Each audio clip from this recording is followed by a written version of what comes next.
Yo, you guys, this is Blacklist of the Abyss, and this is my review for Hunter x Hunter episode 102. Um, I'm kind of tired. I'm just trying to get this review out before I go to bed, so I don't want to wait until tomorrow to do it, though it's technically tomorrow already. But just trying to get this out the way. Luckily, it's not too complex of an episode. It's pretty simple. Most of the episode is Gon and Meruem. We learn about Meruem's abilities, the first of which is God's alibi, perfect plan, and it allows him to just completely hide his existence from people. So even if they were to touch him, their minds wouldn't realize that they were touching him. So his entire existence is hidden, which is a powerful weapon, especially when you compare it to his second ability, God's accomplice, which allows him to transfer that ability to someone else. Well, not transfer it to them, but allow them to use it as well. So using those two things, Meruem is going to try and defeat Meruem. He ends up telling Gon that his goal was to end up defeating Meruem in order to get revenge for Peggy's death, because he ended up getting some memories back of when he was a human, and it turns out that Peggy was actually the humans that made up Peggy. The human that made up Peggy was Meruem's foster father, and he took real good care of Meruem when he was still human, and now he wants revenge on the king for killing him, which is actually kind of nice to see, because usually, like, when you think of caring parents, the mother's the first one that actually comes to mind. And as a guy, I'm kind of glad that a guy isn't being portrayed as a piece of crap. So seeing a guy in this role is, you don't really see it often. So I'm glad it's happening. I mean, it's really not that big of a deal. To say I'm glad it's happening is actually a huge exaggeration. I mean, I don't exactly look happy, but I guess it's kind of because I'm tired. But it's really not that big of a deal. I just thought it was cool to see. Um, One of the most important parts of Meruem's plan is trust, because perfect plan actually isn't perfect. It has a weakness, and that is the fact that all the Chimera ants are under the impression that his only ability is invisibility, which is his first ability. And when he's invisible, he can be sensed with N. So they're under the impression that he can't sneak up on them, when in reality he can. So if people find out about his ability, then the entire plan is shot. Because even though he can't be sensed, if someone were to accidentally hit him, he would still feel it. They wouldn't know that they hit him, but he would still feel it. So if someone were to throw attacks off in every direction and hit him, he'd still die. So that's the big weakness of perfect plan. But that's why trust is so important with Meruem. He needs to make sure that as few people know about his power as possible, and he trusts Gon, and he asks Gon if Killua will be fine with it. He says, it should be fine. If I want it enough, Killua's going to be fine with it too. And Meruem says, no, okay, I'll just trust you on that, which is funny because he also told Gon, when Gon tried to recommend Knuckle for the plan, he said, well, just because you trust someone doesn't mean that I will. As a matter of fact, I won't trust someone just because you do. So kind of a little bit contradictory there, but I mean, Meruem did observe Killua for a little bit, but not nearly as long as he did with Gon. And he even said that in order to trust Gon, he not only needed to observe him, but he needed to talk with him and all the other stuff. But whatever. It's not really that big of a deal. One thing I'm happy about though is that I was kind of right. A few weeks ago, I said that, I think it was my first Hunter x Hunter review actually, but I said that there was this wild theory I had that Meruem was like a transmuter or like a conjurer or something like that, and he created those chimera ants to the owl and the bat to go attack Gon in order to test him or something like that. And because it would be weird for, all the Chimera ants, they separated to go become kings and queens. So for Gon to find like 3 different Chimera ants all in the same area, just so 4 if you count Meruem, they all just happened to be there. That just didn't make it was suspicious. So I thought that Meruem was responsible for them being there. I was technically right. He was responsible for them being there. He just didn't conjure them up. They were actual Chimera ants. But yeah, I was technically right with that. So I'll give myself credit for it. And back when Meruem asks Gon for his name, he tells Gon that he's about to show him his 3rd power, which is God's accomplice, and that the condition for it had been set. Personally, when he said that, it was pretty funny. I thought he was going to like pull out a death note or something and write Gon's name in it, but no, it was God's accomplice instead. But Gon, like I said before, he ends up recommending Knuckle for the plan, because if they can hit Meruem without him noticing that he was hit, and it really should be Knuckle who does that, because then, boom. What was it called? Chapter 11 bankruptcy. Knuckles' Nen ability would kick in, and I'm not sure if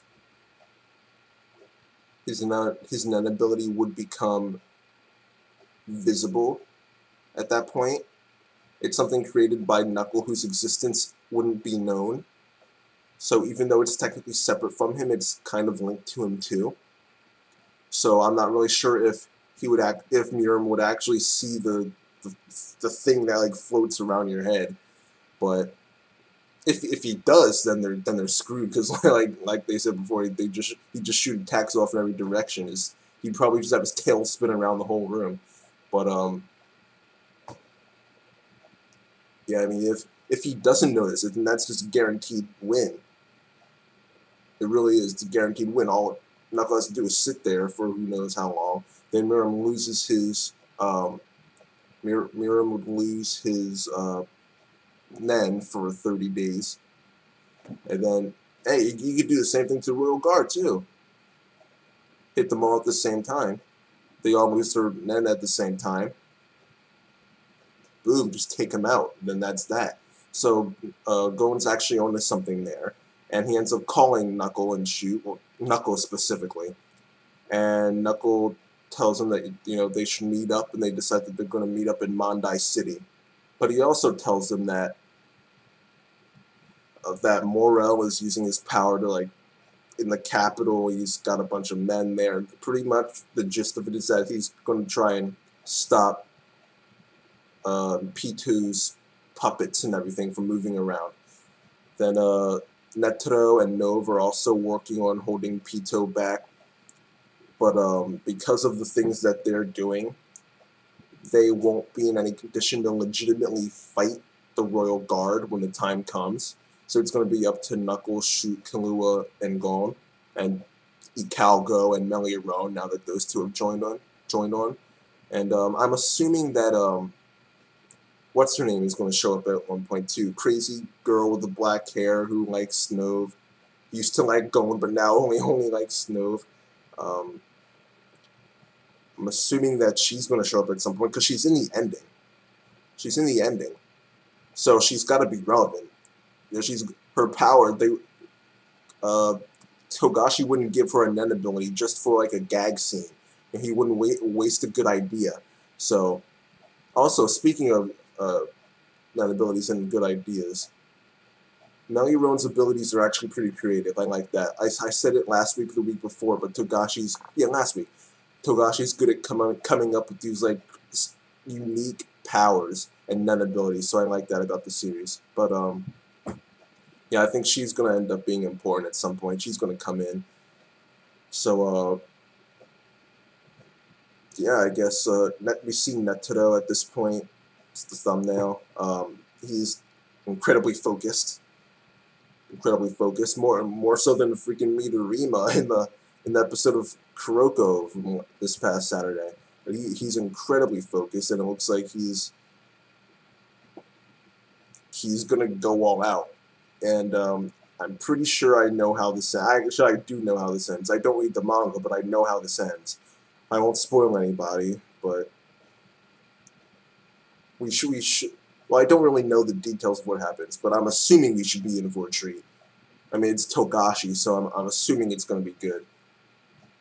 Whenever Gon fights, and Kangura fights, and Netero fights, and Knuckle and Shun and Morel and Knov, I'm assuming that when they all get their fights, they're going to be good.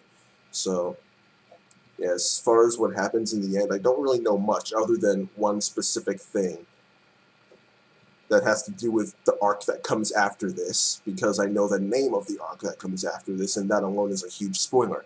But, but yeah, that's it for this episode. I'll give it an... Actually, no. But, before I forgot about Meruem and what he was doing.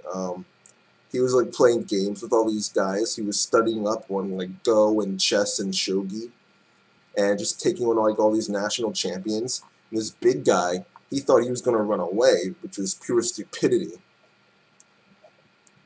Okay, this dude, man, that was just messed. That was sad. That was sad. Like, just... He actually thought he was going to get away.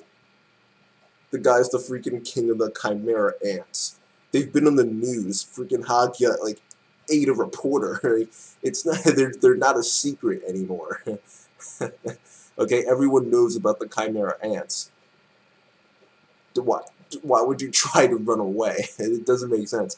And then the one guy, again, everyone knows about Chimera Ants, and a Chimera Ant is taking you into the palace of East Gorto. If you shout for help, no one's gonna come, okay? Just, alright? Like, just stop. Just stop, alright? It's not... Just stop, alright? These guys are just pathetic. I mean, I could understand why they're scared, because the freaking royal guard and the king are right there, they can die at any moment. There's a corpse standing, well, not standing, laying right there. I can understand why they're scared, but they're just going to get themselves killed faster. The one guy, I was surprised that Meruem didn't kill the glasses guy right then and there when he started giving him all these excuses. I thought that would have just pissed him off, but no, he's like, alright, I'll give you 8 hours, come back. If you don't win, then you're dead. Alright, I won't listen to any more excuses. So yeah, I was surprised he actually gave him another chance after that. But yeah, the last game they play is Gungi. Meruem starts to learn the rules for that, and we see that guy from the ending that ends up being a girl. So there goes my theory for that. I thought I stated this a couple weeks ago, but I thought that girl from the ending was actually, like, what was his name, Giro or something like that. The guy who was the leader of the NGL Underground, who was eaten to, like, and it was the guy with the messed up past, and the queen ate him, and everyone is assuming that he is the human that Meruem is made from. I thought it would be that guy, but no, it turns out some girl who's alive. Personally, I don't give her design at all, especially the runny nose. I'm not a big fan at all of runny nose characters in anime and manga. I'm not a fan of her character design, but according to the narrator, she has a big impact on what happens after this. She has a big impact on Meruem, so I don't know what kind of impact, but I'm assuming she's going to keep beating him at Gungi, and he just won't be able to beat her at all. But that's not exactly a big enough impact to actually mention in the episode. This girl has a big impact on him, so who knows what's really going to happen after this? Well, to manga readers, but for anime-only viewers, all right, we don't really know what's going to happen now. But I'm looking forward to it.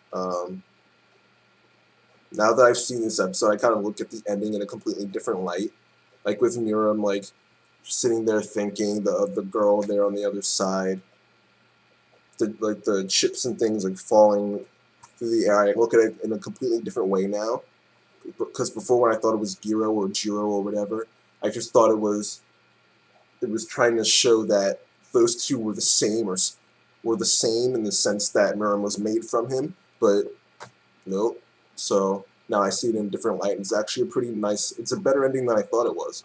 But this is going on for way too long. I'm going to give this episode an 8 out of 10. It was a pretty good episode with finding out about Meruem's powers and things like that.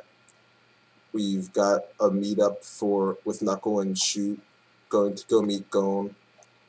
I'm assuming, oh actually no, next week we probably won't get any information on Killua, because from the preview it showed Chi-Tu training and Morel something like smoke things, or creating smoke things, so he's going to start moving soon. But yeah, this episode of Hunter x Hunter gets an 8 out of 10. Next week should be good as well. Rate, comment, subscribe. And I'm going to bed. See you guys next time.